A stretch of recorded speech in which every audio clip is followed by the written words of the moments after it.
मगाशी ज्या नीताला मी बघितलंय ती नीता आणि आत्ताची ही नीता, तर तुझं ते कॅरेक्टर म्हणजे आई गो हे कायच्या काय भारी आहे. तर नीता प्लीज तुझ्या आधी या कॅरेक्टर बद्दल आम्हाला सांग, मग बाकीच्या गप्पा मारणारच होता आपण.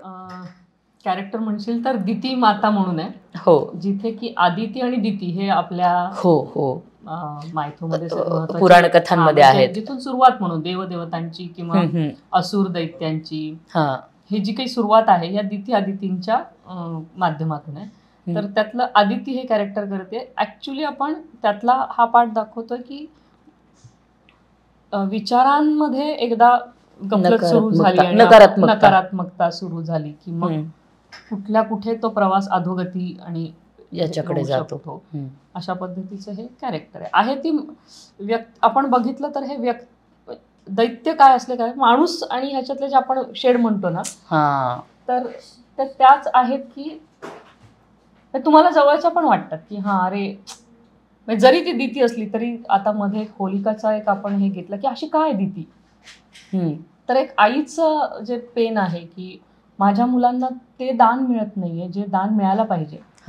देवतांची मुलं देवता आणि माझी मुलं दैत्य ही एकाच कुळातली आहेत. ती एकाच ऋषींच्या दोघी ऋषी पत्नी आहेत ना, दिती आदिती.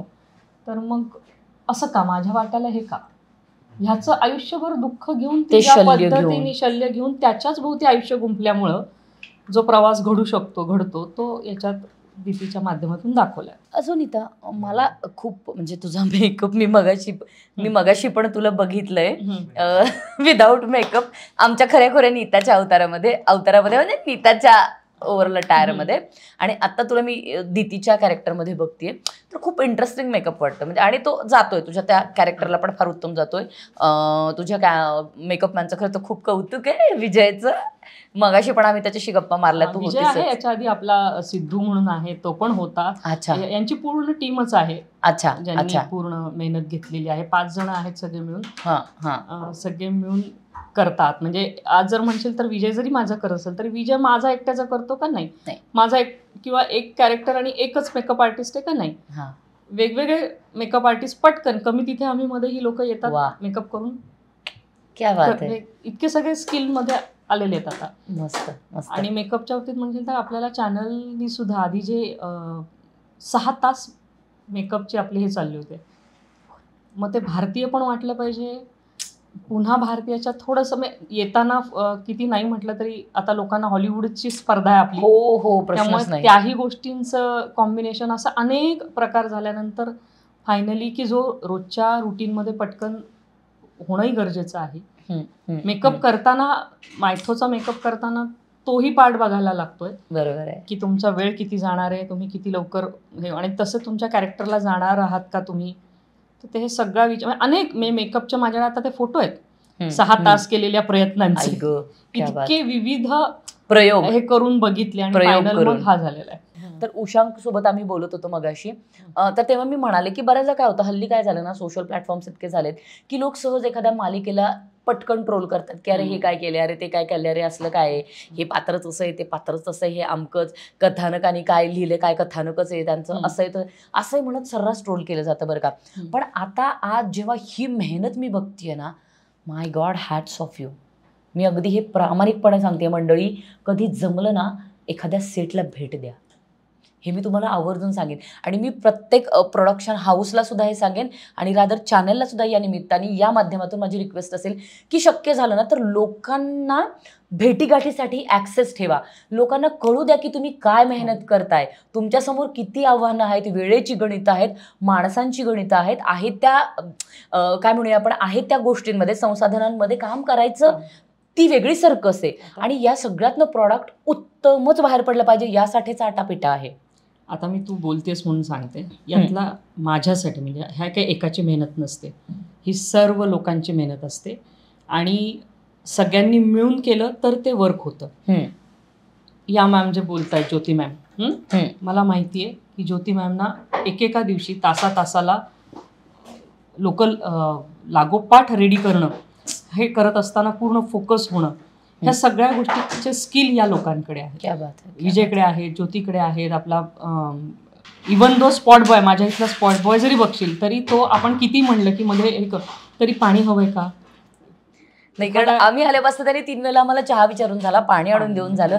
ते किती अटेंटिव्ह आहेत ते आम्हाला लक्षात आलं. आणि एवढे सगळे क्रू मेंबर सांभाळून सगळं, तर हे आम्ही सांभाळतोय का नाही, ही क्रू आपल्या एकमेकांना सांभाळतोय, हे किती छान आहे. हे खूप आता मला जर समाधान कुठलं असेल तर या क्रूनी ज्या पद्धतीने एकमेकांना सांभाळून घ्यायला सुरुवात केली आहे त्यांनी.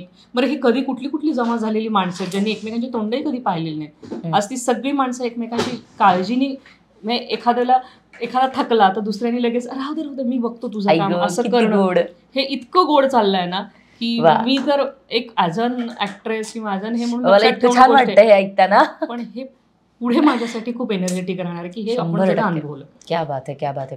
म्हणजे मी खरंच तुझं कौतुक करेन, बहुरूपीचं कौतुक करेन, कलर्स मराठीचं कौतुक करेन, अर्थात शशांक सर मकरंदचं कौतुक करेन. पण पॅरलली ना या सगळ्या म्हणजे स्पॉट बॉयपासून ते तुमच्या प्रत्येक माणसाचं मला खूप कौतुक वाटतं, खूप अपूर्व वाटतंय. कारण मी पण पहिल्यांदाच हा प्रयोग करते की मालिकेच्या सेटवर जाऊन त्यांच्या घरात नेमकी काय प्रयोग चालतात, काय काय गोष्टी ते करतात, की फक्त मजा मस्ती करतात. कारण बऱ्याचदा असं विचारलं की कलाकार म्हणतात की नाही आम्ही खूप धमाल करतो, आम्ही खूप मजा करतो, आम्ही खूप मस्ती करतो. कदाचित ते करतही असतील, पण मागे राबणारी माणसं जी काही आहेत ती जी काही करतात ना त्याला सॅल्यूट आहे. आणि मी खूप मनापासून बोलते मंडळी. आणि मी खरंच नीता या माध्यमातून पुन्हा एकदा हायलाईट करेन की प्लीज तुम्ही ना लोकांना एकदा ना सेट भेटसाठी किंवा व्हिजिटसाठी तुम्ही ऍक्सेस द्या, लोकांना कळू द्या तुम्ही लोक काय मेहनत घेताय. अगदी बरोबर आहे, पण ह्याच्यात जी वेळची गणित आहे त्याच्यात ही भेट घडवणं हे काय टास्क, ऍटलिस्ट बघू दे. मी असं म्हणत नाही की तुम्ही भेटीगाठी घ्या, पण ऍटलिस्ट लोकांना आवडलेलंच आहे की माझ्या माणसांना आता लोकांपर्यंत पोहोचता येणार आहे. ही गोष्ट माझ्यासाठी खूप महत्वाची आहे. आणि त्यामुळे तुझं इथं येणं मला खूप आशादायी चित्र आहे की इथून पुढे ही माणसं लोकांच्या आम्ही चेहरे दिसणारच आहेत आमचे कॅमेरा, पण कॅमेरा मागची माणसं जी आम्हाला कॅमेरा पुढे आणण्यासाठी मेहनत घेतात ती दिसणार आहेत तुमच्या या मालिकेतून. हे जे वैशिष्ट्य असणार आहे तुमच्या मालिकेचं त्याबद्दल आम्ही तुम्हाला थँक्स म्हणतो की हा वेगळा विचार करून तुम्ही उभे राहतात. आणखी एक अगदी महत्वाची गोष्ट, ही माझी पण पहिलीच मालिका आहे. किती गोड आहे बघा. Thank you so much. तुमचं नाव काय दादा? स्वप्नील. Thank you so much. म्हणजे तुम्ही ना मला घरचं फील देताय खरंच, कारण 3री-4थी वेळ त्यांनी आम्हाला द्यायची. सो थँक्यू सो मच बरं का, जेन्युअनली. म्हणजे आय एम ओव्हरवेल्मिंग नाव. इतकं छान वाटतंय मला खरंच. थँक्यू स्वप्नीलजी. हे खूप इंटरेस्टिंग वाटतंय हा सगळा मेकअप वगैरे, हे सगळं करताना हे चॅलेंजिंग नाही का होत, किंवा टाईपकास्ट होऊन जाऊ आपण असं, अशी एक भीती नाही वाटली? कारण तुम्ही म्हणताय की तुमचं एक पहिलंच कॅरेक्टर आहे किंवा पहिल्यांदाच तुम्ही या पद्धतीचं पात्र निभावताय किंवा पहिलंच पात्र आहे थोडक्यात आतापर्यंत टीव्ही मालिकेतलं. येस, हा झालं ते पहिल्यांदा असं झालं की नंदी महाराजसाठी आपण फिट होतोय. ओके, पण इंटरेस्टिंग गोष्ट होती माझ्यासाठी की एक्सप्लोर करायचं आहे, ही ओव्हरऑल सिस्टीम पण एक्सप्लोर करायची आहे. आणि इथं आल्यानंतर माझा अनुभव असा होता की तो डिसिजन योग्य होता की मी एक्सप्लोर करायला आलो. कॅरेक्टर काही असलं तरी काहीतरी वेगळं करायला मिळतंय, हे सगळं हँडल करायला मिळतंय, पेहराव हा एक्सप्लोर करायला मिळतोय. आणि सोबत मायथॉलॉजिकल कॅरेक्टर असल्यामुळं काहीतरी वेगळं ॲक्टिंगमध्ये पण. आणि ओव्हरऑल इथं आल्यानंतर जे सपोर्ट आहे त्यांचा तो मला खूप चांगला मिळतोय. डिरेक्टरपासून सगळा क्रू असेल, माझा पहिला शो मला वाटत नाही आहे, खूप सपोर्ट करतायत सगळेच जण. आणि एक्सप्लोर करणं माझ्यासाठी सुरू झालंय एक वेगळं. सो असं चॅलेंजिंग वाटलं काही? कारण मायथो स्पेशली, कारण काय मायथो मुळातच उभं करणं कायम चॅलेंजिंग असतं. प्रोड्युसरसाठी असतं, चॅनलसाठी असतं, डिरेक्टरसाठी असतं. आणि त्याच्यामध्ये एखादं असं या पद्धतीचं जे गेटअप वाईज मेकअप वाईज थोडंसं वेगळं दिसणारं पात्र आहे, तर ते करताना काही चॅलेंज उभे राहिले तुमच्यासमोर किंवा तुम्हाला असं चॅलेंजिंग काही वाटलं? हा, चॅलेंजिंग फारसं का नाही वाटल्याचं कारण एकतर कास्टिंग उत्तम केलंय, म्हणजे सिरियलचे कास्टिंग डिरेक्टर आहेत त्याने खूप सुंदर कास्टिंग केलंय.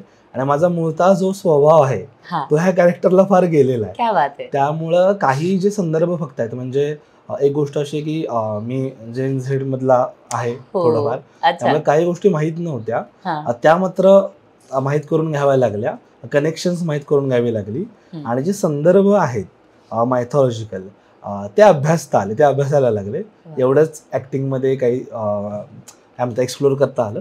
पण बाकी ॲज अ कॅरेक्टर माझं स्वतःच look wise, personality wise Nandi महाराजांना जात असल्यामुळं ॲक्टिंगमध्ये तसं फार काही करावं लागलं नाही. बाकी माहितीसाठी बऱ्याच गोष्टी कराव्या लागल्या. हा, तुम्ही आत्ता या गोष्टीचा उल्लेख केलाय की you are belongs to Gen Z. So ते खूपच काय म्हणूया आपण की आमची जी जनरेशन होती तर त्यांना ह्या बेसिक गोष्टी माहिती होत्या, मालिका बघून पूर्वीच्या काळातल्या किंवा काय हे बघून. तर आता जेव्हा तुम्ही म्हणालात की याच्यासाठी काय स्पेसिफिक तुम्ही अभ्यास केला, कारण झेन झीला बऱ्याचशा गोष्टी माहित नाहीयेत. हो. सो काही स्पेसिफिक अभ्यास केला तुम्ही? स्पेसिफिक अभ्यास असा की जी पुराण आहेत दोन्ही, त्याची माहिती मी घरातल्यांकडून, घरातल्या मोठ्या व्यक्तींकडून, येस, बाबांकडून, आईकडून, आणि जे आमचे डिरेक्टर आहेत, डायलॉग रायटर्स आहेत, स्क्रिप्ट रायटर्स आहेत, त्यांच्याकडून वेगवेगळे सतत प्रश्न पडत होते की हे काय आहे नेमकं, ओके मग हे कॅरेक्टर काय आहे. माझा पहिलाच सीन टोळं भैरव आणि काळं भैरव यांच्यासोबत झाला. मग ते कोण आहेत, त्यांच्यासोबत कसं कनेक्शन असणार आहे, हे कॅरेक्टर कसं रिॲक्ट करेल, ओके, ह्या बाबतीत फारशी माहिती पुस्तकांतून अजून तरी नाही झालेली आहे, कारण की तो वेळ नाही मिळाला तेवढं की पुस्तकं आणून वाचावी. पण जेवढी नेटवरनं माहिती मिळते आहे, ज्या आहेत साईट्स व्यवस्थित, न्यूजवरनं माहिती मिळते, आणि बाकी ज्यांनी ॲक्च्युली हे लिहितायत वगैरे क्रिएट करतायत त्यांच्याकडून जी माहिती मिळते त्यातूनच आत्ता तरी मी बिल्डअप करते, हळूहळू वाचेन. वा, क्या बात आहे, क्या बात आहे. नाही नक्की छान वाटते खूप की झेन झीचं कोणीतरी म्हणते की मी वाचेन. कारण झेन झीनं वाचण्यापेक्षा बघण्यात आणि स्क्रोल करण्यात फार इंटरेस्ट असतो. एनिवेज आपण, पण हे पात्र खूप छान वाटतंय तुमचं, रंगतंय पण खूप छान स्क्रीनवरती. सो तुम्हाला खूप साऱ्या शुभेच्छा. थँक्यू. Yes, thank you. माझ्यासोबत आत्ता गप्पा मारणार आहेत या सेटवरचे सगळ्यात तरुण व्यक्ती, आणि त्या व्यक्तीचं वय 74 वर्षे, पण विशीतल्या तरुणाला सुद्धा लाजवेल असा या माणसाचा उत्साह आहे, इतकी एनर्जी आहे, अफाट माणूस आहे, आणि त्या माणसाचं नाव आहे शशिकांत गंधे. सर, तुमचं मनःपूर्वक स्वागत आहे. धन्यवाद. ही इतकी एनर्जी आणता कुठून? मला पण उपयोगी याला पडणार आहे हे उत्तर. माझ्या मनाने मी ती निर्माण करतो, कारण इथं काम करणार प्रत्येक माणूस हा माझा घरचा आहे. वा. माझं कुटुंब आहे हे, आणि ही मुलं, या मुलांबरोबर हास्य विनोद करता करता मला भरपूर एनर्जी मिळते, त्यामुळे मी न थकता आणि न कंटाळता खूप काम करू शकतो. क्या बात आहे. आणि मी जरा जरी असं कुठे धडपडल्यासारखं वाटलं तर ही पोरं मला सांभाळतात, हात देतात, पाठीशी उभी राहतात. तर ही एक प्रकारची संजीवनी आहे मला मिळणारी. नक्कीच. तर मी असं सगळ्यांशी आपलेच समजून छान वागतो. हेच तुमच्या चिरतरुण असण्याचं काय म्हणूया आपण सिक्रेट आहे. हा, शक्यता आहे, कारण आता केस काळे आहेत म्हणून तुम्हाला चिरतरुण वाटतोय, पण एकदा हे डोक्यावरचं सगळं काढल्यावर पांढरफटक चेहरा आणि पांढरफटक केस बघितल्यावर तुम्ही म्हणणार नाही. तर आम्ही जेव्हा इथे सगळ्यांची, तुमच्या सेटवरच्या अनेक लोकांशी आम्ही संवाद साधलाय, अनेकांशी बोललोय, तेव्हा प्रत्येकाने सांगितलं की प्लीज आमच्या सेटवरच्या सगळ्यात तरुण माणसाशी तुम्ही बोलल्याशिवाय जायचं नाहीये. आणि मला प्रश्न होता, जेन्युअनली मला प्रश्न होता की तरुण तरुण म्हणतात, सगळीच तरुणी मुलं दिसत आहेत इथे, सगळेच तरुण आहेत, प्रत्येक वेगवेगळ्या डिपार्टमेंटमध्ये अनेक तरुण मुलं आहेत, पण हा सगळ्यात तरुण माणूस आहे कोण बुवा? मग मला कळलं की ते तुम्ही आहात. आणि मला ती आधी खूप असं, मी व्हेरी ऑनेस्टली मी हे माझ्या प्रेक्षकांना सुद्धा सांगेल की मला असं सांगितलं, मी म्हटलं म्हणजे सरकॅस्टिकली नव्हतं ते, पण मी पण हसले की अच्छा तुम्ही यांना तरुण म्हणताय का. पण मला त्याच्यानंतर जे काही उत्तर मिळालं सगळ्या लोकांकडनं ते काबिले तारीफ होतं, कारण सगळ्यांसोबत सकाळी 7च्या शिफ्टला तुम्ही येता, तुम्हाला कधीही फोन केला तर तुमची ना नसते, कोणत्याही वेळी फोन केला तर तुम्ही या लोकांच्या सोबतीनेच येता. वय बघता, मी मान्य मला की वय हा फक्त केवळ आकडा आहे, पण तरी सुद्धा आपल्या स्वतःच्या या वयाला शारीरिक काही क्षमता असतात, पण या सगळ्यांवर मात करत ज्या पद्धतीने तुम्ही काम करताय, hats off you. Thank you so much. आता जोपर्यंत आपण काम करू शकतोय तोपर्यंत जास्तीत जास्त काम केलं तर आपल्याला कधी थकवा येत नाही. शारीरिक थकवा हा येतो, काही टॉनिक्स, काही अमुक तमुक घेऊन तो जातो, परंतु मानसिक थकवा घालवायचा असेल तर तुम्ही सतत काम करणं गरजेचं आहे, असं मी आग्रहाने सांगेन. हे 100% प्रत्येक तरुणाईनी फॉलो करणं गरजेचं आहे. आता येते तुमच्या पात्रावरती. तुम्ही शुक्राचार्याचं पात्र करताय या मालिकेमध्ये, तर याच्या आधी आपण माहिती केलंय का? आणि प्लीज तुमच्या जर्नीबद्दल थोडंसं ऐकायला आवडेल, आणि या पात्राच्या जर्नीबद्दल सुद्धा. 83 सालापासून मी थिएटरमध्ये ऍक्टिव्हिटी करतोय. क्या बात आहे. सूर्याची पिल्ले वगैरे आम्ही पहिल्यापासून नाटकं करतोय. म्हणजे रंगमंचावरची नाटकं केली, पण इतरही काही नाटकं करावी लागली त्याच्यासाठी की कंपनीत खोटं बोलायचं, आजारी पडायचं, उगाच चेहरा पाडून सांगायचं दुसऱ्या दिवशी काल भयंकर ताप होता, नाही जमलं म्हणून मी आलो नाही. पण प्रॅक्टिस संपवून खूप उशीर झालेला असतो, त्यामुळे सकाळी 7 वाजता जाग येत नाही, नाही. म्हणून ती दांडी होते, पण ती अशी खपवावी लागते. तर खरा अभिनय तिकडे शिकलो मी आणि रंगमंचावर. मग त्याच्यानंतर थिएटर करत करत करत एक दिवस असा आला की 92 मध्ये अजनबी नावाच्या सिरियलमध्ये मला स्कोप मिळाला. डॅनी डेंझोपानी ती सिरियल केली होती आणि त्याच्यात एक सुरेख किरदार मला मिळालं 3-4 दिवसाचं. मग कंपनीत मी खोटं बोलून नेहमीप्रमाणे गेलो, 3-4 दिवस काम केलं आणि मग त्या स्क्रीनची ओढ लागली. मग इथे कोल्हापुरात काही माझं मित्रमंडळ आहे, त्यांनी 1, 2, 3 चित्रपट निर्माण केले, त्या चित्रपटात काम केलं आणि मग आस वाढली की आपण कलाकार म्हणून पण जगू शकतो. आणि एक थॉट आला की मी नोकरी करतोय ती 60व्या वर्षापर्यंत आहे. नोकरी सोडून या व्यवसायात आलो. 96 पासून आजतागायत मी कार्यरत आहे. हिंदी बालाजीच्या सगळ्या सिरियल्स केलेल्या आहेत, सिद्धांत सिनेव्हिजनच्या सगळ्या सिरियल्स केलेल्या आहेत आणि लक्ष्मी टेलिफिल्म असे खूपशे आहेत. जवळपास एक 50 ते 52 मी हिंदी सिरियल केलेत आतापर्यंत आणि ही माझी बहुतेक 76वी सिरियल आहे आई तुळजाभवानी. कारण मागची झाली ती इथे संत गजानन शेगावीचे म्हणून सिरियल होती, त्याच्यामध्ये असाच भास्कर पाटील नावाचा जो एक भक्त होऊन गेला गजानन महाराजांचा, ती व्यक्तिरेखा मला सादर करता आली. मला खूप सवलती देतात. अरे वा, मजा आहे. हो काका, एक सीन झालं, तू आता आराम कर, 1-2 तास झोप.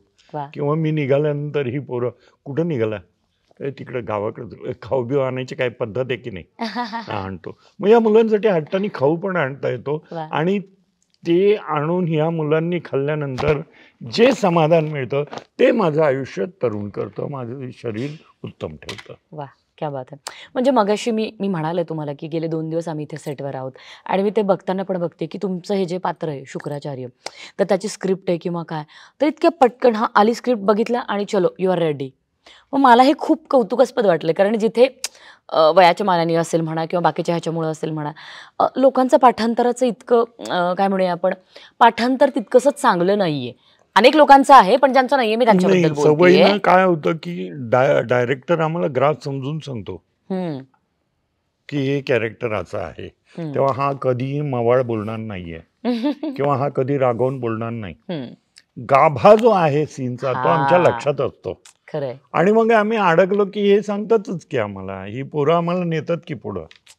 असिस्टंट डायरेक्टर आहे, डायरेक्टर म्हणून बिचारा शेवटी थकतो. आम्ही 2-3 वेळा चुकलो की जवळ येतो, जरा म्हणणं नीट, प्लीज जायचंय सगळ्यांना घरी, तुझ्यामुळे उशीर होतोय. आपण गरीबासारखा चेहरा करावा, त्याचा ऐकावं, तो आपल्याला व्यवस्थित सांगतो, आपण ते करून मोकळायचं, सगळेच खुश होतात. खरे मजा आहे. आणि मला वाटतं तुम्ही हा जो काही एक संधी मला दिलीत व्यक्त होण्याची, एक कलाकार म्हणून, एक ज्येष्ठ मित्र म्हणून सगळ्यांचा, तर त्याबद्दल मी तुमचा खूप उपकृत आहे. नाही प्लीज उपकृत वगैरे असं म्हणू नका, आम्हाला करायचंच होतं, कारण मी म्हणाले तुम्हाला की मला सगळ्यांनी सांगितलं होतं या तरुण माणसाला बोलल्याशिवाय जाऊ नका. आणि तरुण आहे पण तो आता नाही आहे, नाही तर तोही असता तर आणखीन मजा आली असं हरकत नाही. आम्ही पुढच्या वेळी जेव्हा कधी भविष्यात येऊ तेव्हा त्या तरुण माणसांशी गप्पा मारू. सो खूप छान वाटलं तुमच्याशी बोलून. You R such energetic person आणि ही एनर्जी आम्हा सगळ्या तरुण मंडळींमध्ये पण यावी, या शुभेच्छांसह आणि या अपेक्षांसह. Thank you so much sir. इथे एक सेट नाहीये, मगाशी आपण काही लोकांशी बोललो होतो तर ते दुसऱ्या सेटवर होते, आता इथे दुसरा एक सेट आहे आणि त्या सेटवरचे काही कलाकार आता आमच्या सोबत आहेत. तर तुमचं कॅरेक्टर तांबरासुराचं कॅरेक्टर हे अभिनेते करतात, तर जरा प्लीज आम्हाला कॅरेक्टर बद्दल तुमचं नाव आणि प्लीज. माझं नाव प्रतीक पाटील आहे आणि मी आई तुळजाभवानी या सिरियलमध्ये तांबरासुराचं कॅरेक्टर करतोय. जे कॅरेक्टर आजपर्यंत लिटरली मी तुम्हाला सांगतो, कुठल्याही मायथो शोमध्ये महिषासूर दैत्यांमध्ये एक बॉन्डिंग असं दाखवलेलं नव्हतं, जे आपण ह्या शोमध्ये दाखवतोय. जे महिषासूर आणि तांबरासूर म्हणजे असुरांमध्ये सुद्धा एक बॉन्डिंग असू शकते, एक इमोशनल सेन्स असतो, तो आपण पोर्ट्रे करतो याच्यामध्ये. So is the reason Mahishasur आणि तांबरासुराचं जे कॅरेक्टर आहे, जे म्हणजे जरी ते क्रूर असतील. महिषासूर आणि महिषासूर तर माहिती आहे, महिषासूर तर आहे. तांबरासूर कोण आहे? Tambrasur is literally his childhood friend. Okay. पण आता जेव्हा महिषासूर बदला घेणार असतो किंवा त्याला वरदान मिळालेलं असतं, त्यानंतर जेव्हा तो येतो आणि स्वतःचं राज्य बसवतो, तेव्हा ताम्रासूर त्याच्या खूप जवळचा असतो आणि तो त्याचा सेनापती असतो. अच्छा, येस, हे ते पात्र आहे. हे ते पात्र आहे. क्या बात आहे, व्हेरी इंटरेस्टिंग. सो मला एक नेहमी वाटतं की जेव्हा तुम्ही मायथो मधले काही कॅरेक्टर्स प्ले करत असताना तर ते खूप चॅलेंजिंग असतं. म्हणजे गेटअप वाईज असतं किंवा कॅरेक्टर ज्या पद्धतीने पोर्ट्रे केले जातात, कारण त्याला कुठे ना कुठे एक रेफरन्सेस असतात आपल्या पुराण कथांमध्ये किंवा इकडे तिकडे. सो ते करताना मजा येते की प्रेशर वाटते की what exactly what you feel? It's a miscellaneous feeling first of all. कारण की पहिली गोष्ट आहे भाषा. अगदी अगदी अगदी. भाषा मायथोमध्ये अशी असते की ती दैनंदिन दिवसात आपण वापरत नाही. बरोबर आहे. तर ते शब्द, मग त्याचा लहिंजा, प्रत्येक कॅरेक्टरचं एक वेगळं असतं. जसं असुरांचं जर आम्ही करतोय त्याच्यामध्ये थोडंफार इकडे तिकडे चालून जातं एखाद्या वेळेस, पण देवांचे जे कॅरेक्टर करताय त्याच्यामध्ये चोख, काना, मात्रा, विलांटी हे आलंच पाहिजे. अगदी. तर त्याचा अभ्यास करावा लागतो, त्याचं खूप भान राखावं खूप भान राखावं. आणि असं पण आहे की म्हणजे आता हे कॉस्ट्युम आम्ही कॅरी करतोय, we are suppose to get use to the character and use to this costume, कारण की ते आम्हाला कॅरी पण करता आलं पाहिजे. बरोबर आहे. आता suppose this is my weapon, हे ताम्रासुराचं वेपन आहे ऍक्च्युली. सो खूपच छान वेपन आहे actually. I am so happy की प्रोडक्शनने मला खूपच छान वेपन दिले. बहुरूपी प्रोडक्शन कडून ही सिरियल आहे. So thank you Shashank sir first of all आणि मकरंद माने सर पण, की एवढे सुंदर वेपन मला दिले याच्यामध्ये डिझाईन करून. देखणं हत्यार असं आपण म्हणू शकतो या हत्याराला. म्हणजे लिटरली सीन झाल्यानंतर सुद्धा मी हे माझ्याकडेच ठेवतो, म्हणजे एवढं छान मला हे आवडलंय. क्या बात आहे. सो तर मग आता हे वेपन जर मला वापरायचं असेल, कुठे मी याचं युसेज करत असेल तर काय, तर I am suppose to get use to this. हे मला म्हणजे तुम्ही तुमचं जे काही हा गेटअप आहे किंवा तुम्हाला जे काही दिलेली काय म्हणूया आपण साहित्य म्हणूया आपण त्याला, प्रॉपर्टी प्रॉपर्टी ज्याला म्हणतो आपण, त्याच्यामध्ये तुम्ही कुठेही अनकम्फर्टेबल नाही वाटले पाहिजे प्रेक्षकांना, याचं पण भान राखावं लागत असेल जे तुम्हाला म्हणायचंय नेमकं. करेक्ट. मी मगाशी पण म्हणाले तुम्हाला की एक प्रेशर येत असेल, कारण जसं हो प्रेशर येतं आणि यायला पण पाहिजे. It's good for performance after all. तर प्रत्येक भाषा आहे, आउटपुट आहे, जसं आपलं कॉस्ट्युम वगैरे आहे, या सगळ्या गोष्टींचं वेगवेगळं असतं. पण जेव्हा ते प्रेशर सिंक्रोनाइज करून आपण परफॉर्म करतो आणि जेव्हा ते टीव्हीवर दिसतं, ते आउटपुट वेगळं असतं. That is very satisfactory. भारीवालं फिलिंग, खूप भारीवालं फिलिंग असतं. गमती जमती होतात, कारण जसं आपण मगाशी म्हणालो, कारण भाषेचा लहेजा खूप वेगळा आहे. कारण इथे सगळं स्क्रिप्टिंग वेगळं आहे, भाषा वेगळी आहे, त्या काळातली भाषा आणि ओव्हरऑल सगळी ती शब्दरचना सगळी आहे. सो काही धमाल, गोंधळ, मजा मस्ती असं काही होतं का? खूप होतं. धमाल कंटिन्यू सुरूच असते. लिटरली कधी कधी असं वाक्य येतं किंवा सीन लिहून येतात, त्याच्यावरनं मीम आम्ही स्वतःच बनवतो. म्हणजे लिटरली बीटीएस जर तुम्ही बघाल तर ते आमचं तसंच चालू असतं. जसं आता मनोरमा एक कॅरेक्टर आहे, तिचं रिसेंटलीच आम्ही खूप खूप खूप मीम बनवले तिच्याबद्दल. ओव्हरऑल म्हणजे लिटरली ब्रेक हा नव्हताच आम्हाला, कंटिन्यू आम्ही बीटीएस मध्येच होतो. क्या बात आहे. म्हणजे छान वाटतं, कारण किती नाही म्हटलं तर जसं मी म्हणाले की हे प्रेशर्स असतात, ताण असतो, वेळेत पूर्ण करायचं असतं, रोजच्या डेडलाईन्स असतात, आणि त्याच्यामध्ये ह्या सगळ्या धमाल मस्ती आणि ऍट द सेम टाइम जे काही पात्र तुम्ही करता ते पात्र निभवायचं पण असतं तुम्हाला. सो या सगळ्यातनं आम्ही तुम्हाला स्क्रीनवर बघतोय, मजा येते बघताना. तर आमच्या संपूर्ण टीमकडनं तुम्हाला आणि तुमच्या संपूर्ण टीमला आभार, शुभेच्छा. आणि मला खात्री आहे शशांक सर, मकरंद आणि नीता हे तुम्हाला गिफ्ट करतील. Thank you so much ma'am. Yes, thank you. अच्छा, तर आता या घरामध्ये माझ्यासोबत काही मंडळी जे दिसतात तुम्हाला, 2 लोक गेटअप मध्ये दिसतात आणि एका व्यक्तीच्या हातात तलवार आहे, कारण अख्खी सूत्र त्या माणसाच्या हातात आहेत बरं का. ती कोण आहे त्यांच्याशी थोडंसं जाणून घेणार आहोत. सर, जरा प्लीज आम्हाला सांगाल, ही 2 माणसं, ही तलवार आणि तुमचा काय संबंध आहे, आधी आम्हाला क्लिअर करा. नमस्कार, माझं नाव अमृत देशमाने. आता आई तुळजाभवानीमध्ये जे कॅरेक्टर लागतात, ज्युनियर कॅरेक्टर, ते ज्युनियर कॅरेक्टर मी देतो सगळ्यांना. म्हणजे आता जे मागे जे आहेत असुरचे सैनिक, हे सगळे मी तिथे हे करतो, सप्लाय करतो. परत त्यासाठी जे लागणारे कलाकार असतात त्यांना सुद्धा आपण इथे सगळ्यांना आपण एक चान्स मिळतो. म्हणजे जे आता ज्युनियर आहेत ते साधे म्हणजे घराघरातून हे केलेले आहेत, म्हणजे जसे आपण साधे लोक असतात तसे त्यांना प्रत्येकाने चान्स पाहिजे असतो, म्हणजे टीव्ही मध्ये दिसण्याचा. मग ते प्रत्येकाने मग ती प्रत्येकांना संधी आपण देत असतो. छोटे मोठे रोल मध्ये असतात, एक डायलॉग असतात छोटे मोठे, त्यात त्यांना चान्स मिळतो आणि प्रत्येकाने त्यामध्ये आनंद भेटतो की बाबा मी टीव्हीवर दिसतो, आणि ते प्रत्येकाने आज मी टीव्हीवर दिसणार. त्यामुळे त्यांचा आनंद तो खूप मोठा आहे त्यांचे. खरंय. त्यांच्यासाठी मी एक एक प्रत्येकाला म्हणजे चान्स देतो प्रत्येकाला. म्हणजे ही किती छान गोष्ट बघा ना मंडळी. कारण जसं मी म्हणाले की आपण घरात बसून एका रिमोटच्या आधारावर एखादी मालिका बघतो, नाही वाटली तर ती पुढे ढकलतो. पण किती छोटी गोष्ट आहे की एखाद्या सामान्य कुटुंबातल्या व्यक्तीला इथे यावंसं वाटतंय, एखाद्या मालिकेमध्ये काम करावंसं वाटतंय. कारण प्रत्येकाची एक इच्छा असते की आपण हे स्क्रीनवर दिसलं पाहिजे, आणि ही स्क्रीनवर दिसण्याची इच्छा हे देशमाने सर पूर्ण करतायत. सर खरं तुम्हाला तर थँक्यू म्हणायला पाहिजेत, कारण कोणाला तरी यहाँ से उठा के आपने वहां पे रख दिया असं काहीतरी म्हणावं लागेल. मला वाटतंय जरा प्लीज नाव काय तुमचं, जरा प्लीज तुमच्या कॅरेक्टर बद्दल सांगा, तुमच्या पात्राबद्दल सांगा. माझा असुर आहे, मी राकेश पाटील. बरं. मी ह्या मालिकेत संधी मिळाली या अमृत सरांच्या. बरं. एवढंच. हा, आणि याच्या आधी काय करत होता तुम्ही? ह्याच्या आधी मी ह्याचं इंटेरियर डिझाईनचं काम करत होतो. हो वाव. इंटिरियर डिझायनर असणारी एक व्यक्ती इथे असुर म्हणून आपल्या समोर उभी आहे बरं का आता मंडळी. क्या बात आहे. आपल्याला काम करायला मिळते म्हणून काम चांगलं केलं. क्या बात आहे, क्या बात आहे. सो हा पहिलाच अनुभव आहे तुमचा? याच्या आधी काही केलंय? ह्याच्या आधी एक पिक्चर केला. अच्छा. कोणता सिनेमा केला होता? हा, पक्या पिंकी साहेब पिक्चर. हो. अच्छा अच्छा अच्छा अच्छा, मस्त मस्त. जरा प्लीज त्या दादा तुमचं नाव सांगा आम्हाला. मी देवानंद कांबळे.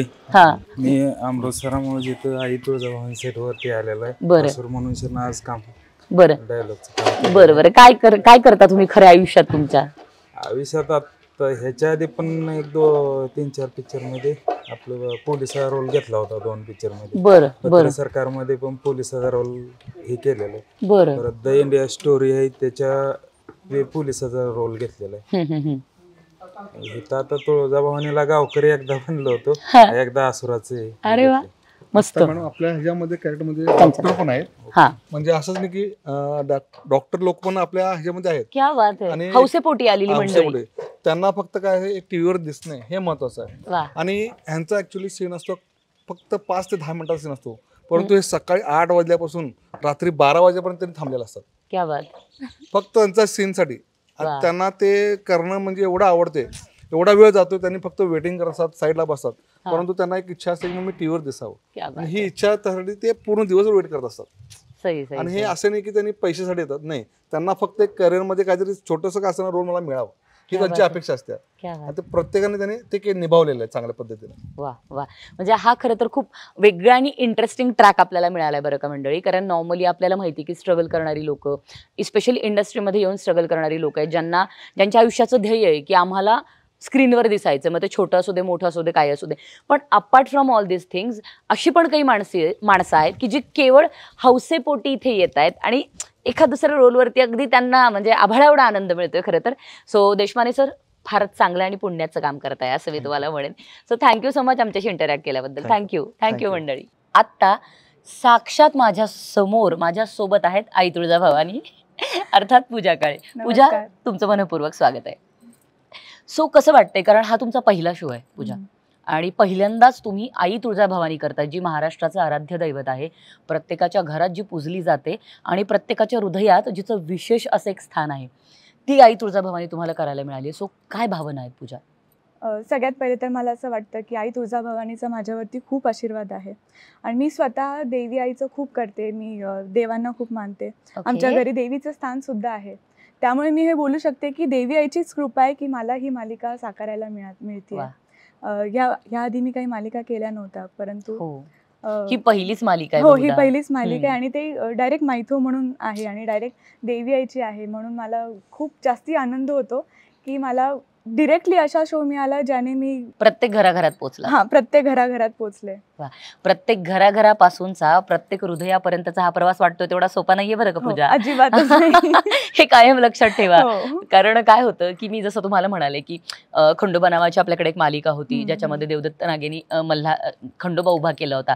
आज खंडोबा म्हणाले की प्रत्येक महाराष्ट्रीयन माणसाच्या डोळ्यासमोर देवदत्त नाग उभा राहतो. तसंच मला वाटतंय की जेव्हा इथून पुढे आई तुळजाभवानीचं नाव निघेल, उदे गा अंबे उदे असं जेव्हाही लोकांच्या तोंडून निघेल ना, तर तेव्हा पूजा काळेचा चेहरा लोकांना दिसायला हवा, आणि याच्यासाठी खूप मेहनत करावी लागणार आहे अजून. आता हल्लीचीच गोष्ट आहे, 2 दिवसापूर्वी माझ्या काकांचा फोन आलेला. ते देवघरात पूजा करत होते, आणि जेव्हा तुळजाभवानीची मूर्ती समोर येते, मला काकांचा फोन आला. ते मला बोलले की पूजा, तू खूप मोठी चूक केलीस. मी जेव्हा तुळजाभवानीची पूजा करायला जातो, तुझा चेहरा माझ्या डोळ्यासमोर येतो. ही चूक नाहीये खरं तरी, खूप मोठी कॉम्प्लिमेंट आहे तुम्हाला मिळालेली. आणि हीच भावना प्रत्येक महाराष्ट्रीयन माणसाची असावी. आणि जेव्हा ही भूमिका या पद्धतीची आहे, म्हणजे ही आई तुळजा भवानीची भूमिका आहे, आणि ही भूमिका करताना काही विशेष कष्ट घ्यावे लागलेत का स्वतःवर? कष्ट तर भरपूर घ्यावे लागले. माझी मम्मीचं मूळ साऊथ आहे, त्यामुळे माझ्या घरी साऊथ आणि आमच्या घरी जी लँग्वेज बोलली जाते ती दुसरी लँग्वेज आहे. तेलुगू? नाही, मल्याळी. Okay okay.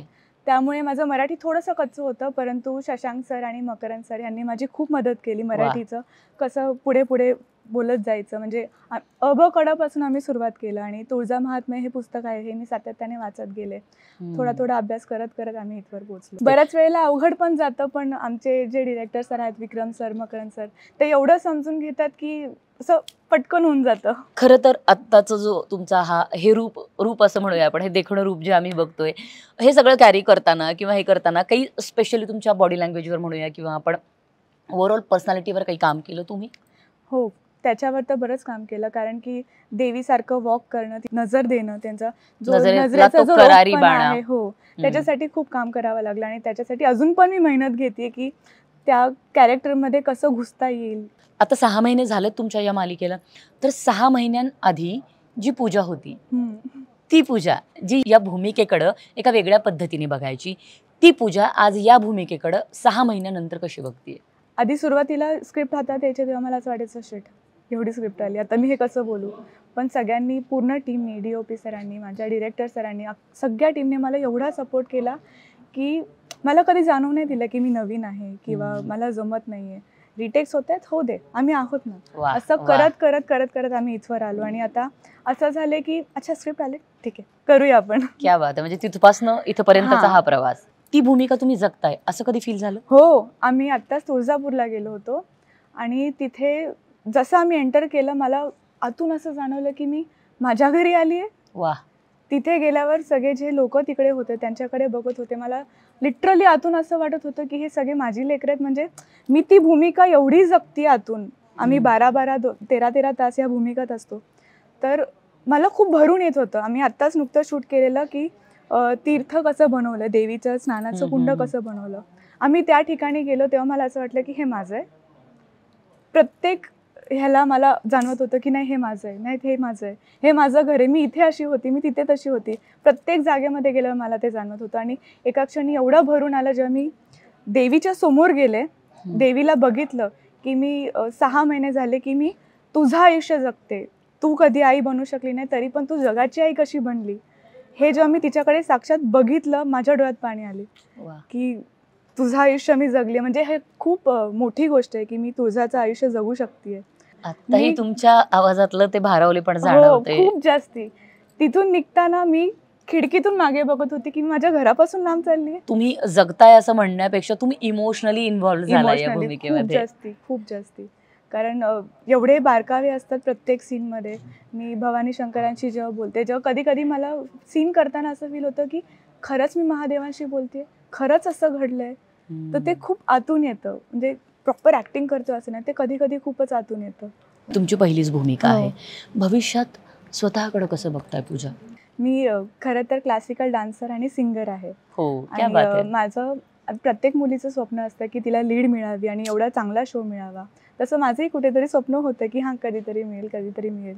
आणि देवीच्या कृपेने लगेच मिळालं मला आणि खूप चांगली भूमिका मिळाली. तर अजून तरी तसा विचार केला नाहीये की पुढे नक्की काय करेन, कारण मला डान्स सुद्धा कंटिन्यू करायचा आणि आता नवीन प्रेम माझं सुरू झालंय ऍक्टिंगच्या थ्रू. वा, क्या बात आहे, क्या बात आहे. फार मस्त वाटलं तुमच्याशी बोलून पूजा. म्हणजे आम्ही नेहमीच म्हणतो, म्हणजे आमचा हा सेगमेंट सुरू करण्यामागचं कारणच हे होतं की मालिकांना प्रत्येक घराघरात बघितल्या जातात. म्हणजे मालिकांमध्ये दिसणारी पात्र ना लोक स्वतःच्या घरामध्ये शोधत असतात किंवा घरातल्या माणसांमध्ये ही पात्र बघत असतात खूप वेळेला. पण जेव्हा अशा मालिका येतात ना, तर तेव्हा लोकांच्या हृदयात नकळत या पात्रांना स्थान मिळून जातं. जेव्हा तुमच्या ह्या मालिकांचा सेट असतो, तर मालिकांच्या या सेटवरती अनेक डिपार्टमेंट्स असतात, अनेक माणसं इथे एकत्र राहतात. आणि जसं तुम्ही सांगितलं मगाशी की तुम्ही 14-14 तास, 17-17 तास तुम्ही या ठिकाणी काम करतात, तर हे कुटुंब बनून जातं. सो हे तुमच्या मालिकेचे घरच बनून जातं. सो म्हणून आमच्या सेगमेंटचं नाव सुद्धा मालिकेच्या घरात असं आहे. आणि म्हणून आम्ही तुमच्या इथे घरी आल्यानंतर आम्ही अगदी तुमच्या भूमिकेपासनं ते अगदी तुमच्या स्पॉट बॉयपर्यंत तुमच्या मेकअप हेअरवाल्यांपासून प्रत्येक व्यक्तीशी आम्ही संवाद साधलाय.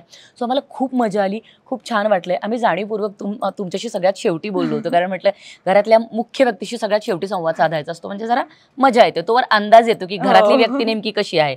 तर तुमच्या हार्डवर्किंगबद्दल, तुमच्या स्किलबद्दल सगळ्यांनी खूप कौतुक केलंय पूजा. त्यामुळे तुम्हाला खूप साऱ्या शुभेच्छा. भविष्यात तुम्हाला या असेच उत्तम उत्तम भूमिका मिळत, अशाच उत्तम उत्तम मालिका मिळत आणि असेच उत्तम उत्तम सिनेमे तुम्हाला मिळत, या शुभेच्छा देते आणि इथे थांबते. सो थँक्यू सो मच, तुम्ही आमच्याशी संवाद साधला. धन्यवाद. मंडळी, तुम्ही कुठेही जाऊ नका, stay connected with us. Thank you so much.